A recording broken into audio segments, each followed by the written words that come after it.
All right, traders, good afternoon. This is Christian from TTG Trade Group, and today is December 20th.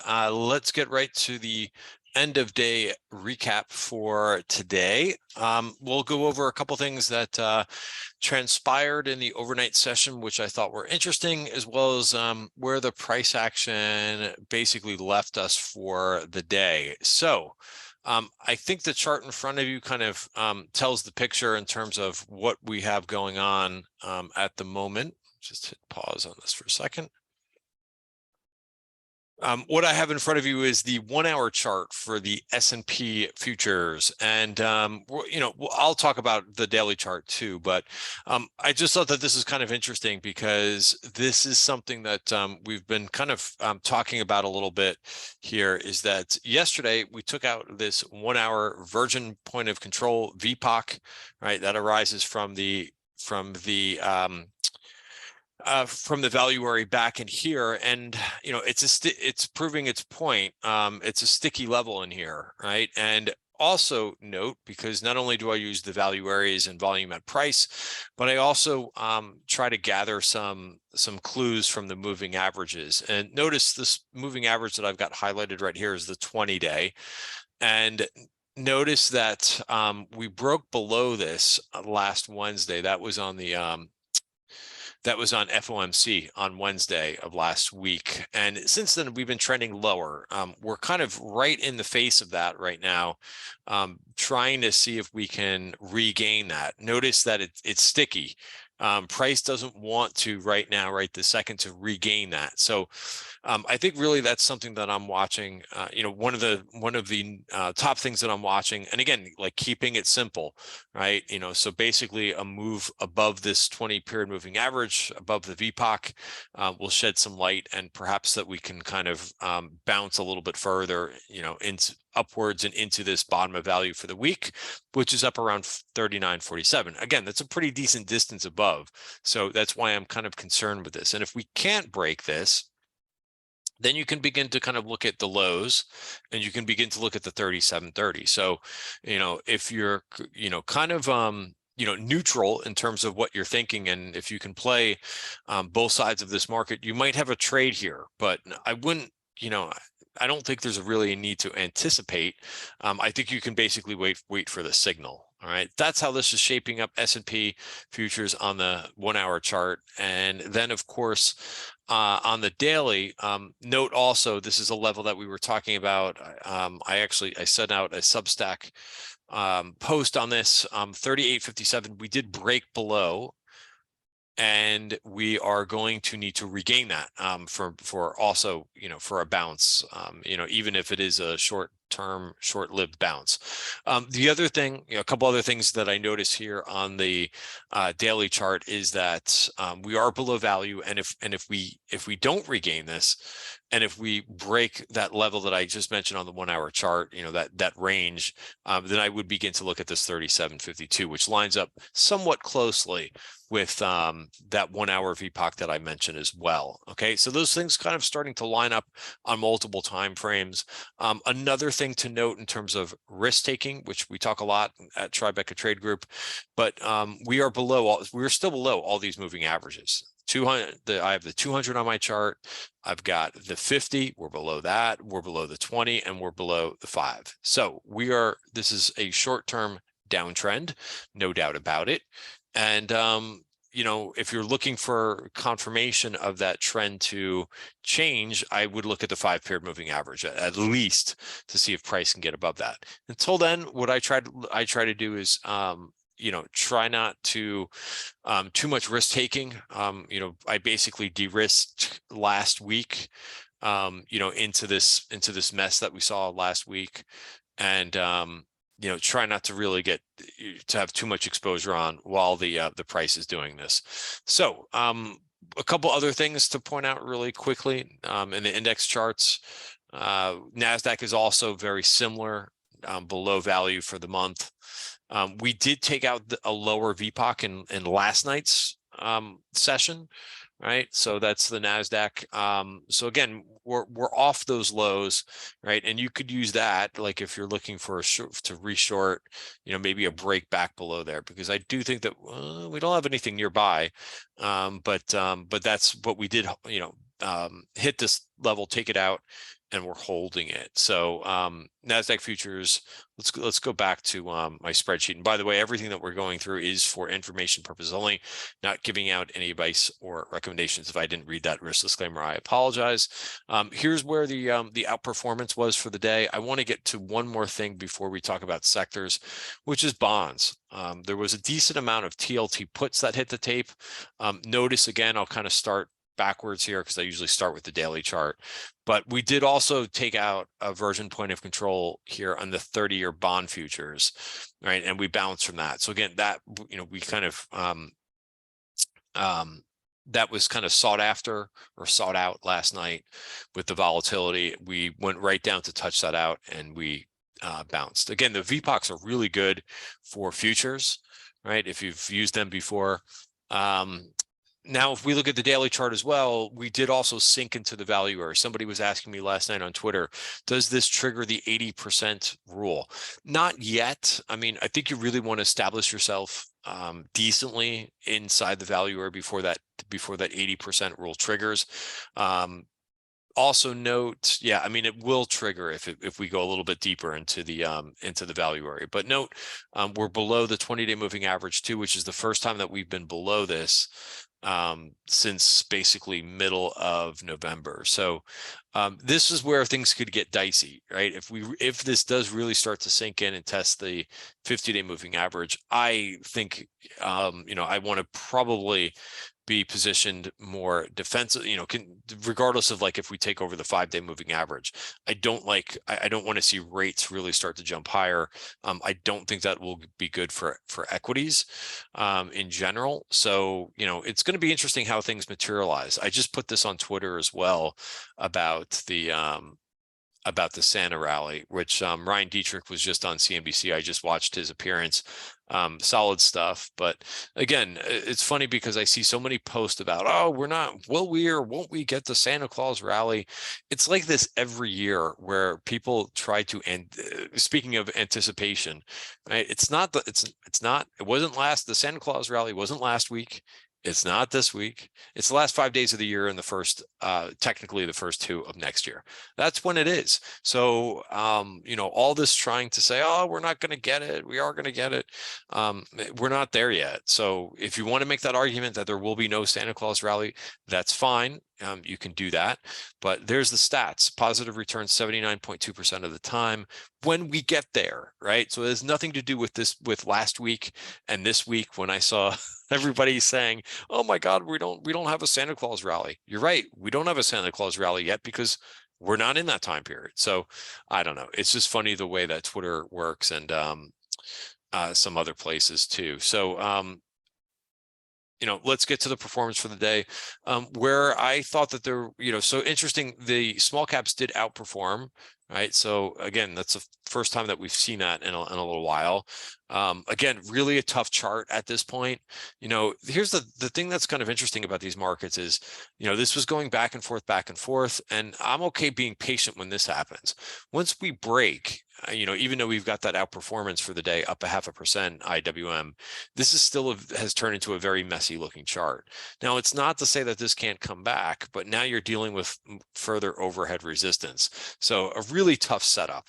Even if small caps outperform, I think it will probably be, a bounce to fade once we get up to 179.92. If that does happen, if we do get some type of a bigger bounce in question, but really a tough looking chart. I think also there was one of these taken out too. Again, a lot, the positive thing here is that there was a lot of downside levels that were taken out, a lot of those virgin point of controls. One other thing that I want to point out too, and then we'll go into some sectors and some single stocks. But I begin to when we've had days like this, right? I begin to look at the McClellan oscillator. right? So we know that the NYSE and the NASDAQ are in bear crossovers. It's something that we've been talking about quite a bit, and helping with helping reducing risk. Sorry, fast forwarding through here some of our intraday notes here, right? So this was well, I'm really far back. It's before the crossover even happened. Let me go to latest messages. All right. Let's see if. Oh, geez, where did I put this last? Well, so this isn't updated, but we've got bear crossovers, right? This is the McClellan summation index, right? Then when we go to, and that's also so we're in bearish crossovers there, right? And then if we look at this, right, this is the McClellan oscillator, right? And when this gets down to, negative 80, we're in oversold territory. So again, that could kind of line up for a decent bounce. But again, the important thing to realize there is bounce, not, perhaps not a change in trend. But I think things will be kind of lining up if we get a little bit more oversold. All right. So I wouldn't mind that. Sometimes when we get overbought, we could really get a decent dip. And it's vice versa when we get oversold, possibly a decent bounce. So again, if you're looking for that Santa Claus rally, maybe we get oversold into that week, and that might set up a little bit better. It's something to kind of pay attention to, and something where we'll be monitoring. Gold, silver, those were definitely interesting today. We'll start with those for the day. Again, is this going to be a real move in gold, silver? We've certainly seen a couple, head fakes. Gold continues to kind of hang around this 200-day moving average. It did get back above, right? It failed here. So that's the first time back above the 200-day moving average since May. Silver, we know, has been stronger. That gets above last week's highs and maybe heading towards that VPOC up at 2487. All right, the miners and the both silver still not showing like major strength. Here's the silver miners. I actually tried to trade in this last week. It didn't really work too well. It moved back below the 200-day moving average. All right, GDX GDX still, I wouldn't buy this yet. Because I didn't do any trading in these. I looked at them today. Again, a lot of looking and a lot of monitoring right now, and not much else. Right. Trades, so first of all, here's how our watch list is looking. Look at the TAL. Sadly, I did not take this trade. A couple other things that are doing well is this Weatherford. I want to talk a little bit about energy stocks. Spelled that wrong there. Interesting. And we'll talk about Moderna, because I did do some trading today. I just thought it was a better setup for today. We can go through some of these trades. CI, which again, nothing wrong, nothing horrible with this. I decided to take it off because I just don't want to be accumulating trades right now with the price, with the indices below the 5-day moving average. But this will be one that I'll be watching. Managed care name. A couple biotech names, which I'm finding interesting. And I did start a position in this Halo today. It did not get above its 5-period moving average. Sarepta has been also a favorite of mine. That also is looking pretty good here, moving, to the recent highs. I think back in January is where the stock was, right in the beginning of January is where the stock was higher, but behaving pretty well. I mentioned we talk about energy. Even though the energy ETFs are still a little bit challenged, right? Here's XLE. OIH looks a little bit better, right? Almost back inside value. If you go through some of these charts, they're not bad looking. CEIX, which I added at the end of the day. I also traded some Conoco, which I substituted out of Conoco and into CEIX. I think just the chart looks a little bit better. This could bounce more, but then you have to think about, possibly getting out of it at at overhead resistance, 20-day moving average. Also a couple smaller cap names are doing decently. RIG actually broke above its value area. I like this chart too, HLX. This is Helix Energy. Could possibly see a move up to 709 before it gets that resistance, top of value. And what else do I have written down? Even like Schlumberger looked pretty decent. Wait for the charts to adjust for this one. Not happening, it looks like. So anyway, you'll have to look at that one on your own. Thinkorswim doesn't want to bring that up in a quick fashion. This one's been the strongest one out of the bunch. This is a name that we went over last week in the trading room. Congrats if you took it. This was mentioned by a member. Really nice setup, and I think we went over that once in last week's video. A couple other odd names. Another one that was brought to my attention by a TTG member. This is Calmine Foods. Nice breakout. LW doesn't look bad either here too, but this is going to have earnings in a couple days. Actually, not in a couple days, but January 5th, right? A little bit less momentum in this one. I actually like the calm better. They keep calm over there. And then Moderna. I find this one really interesting. I talked about this one on Twitter last week. It's just been all over the place, pretty erratic, the price action. So, what helps with to be in a name that's oscillating back and forth, erratic, is a small position. And I day traded this one last week, which worked well. I put on a small swing trade. It just was too volatile, and I got out of it. I went back into this. I said if it got back to 200, and you could see I took a target to a 204 just to kind of give myself a little bit more flexibility.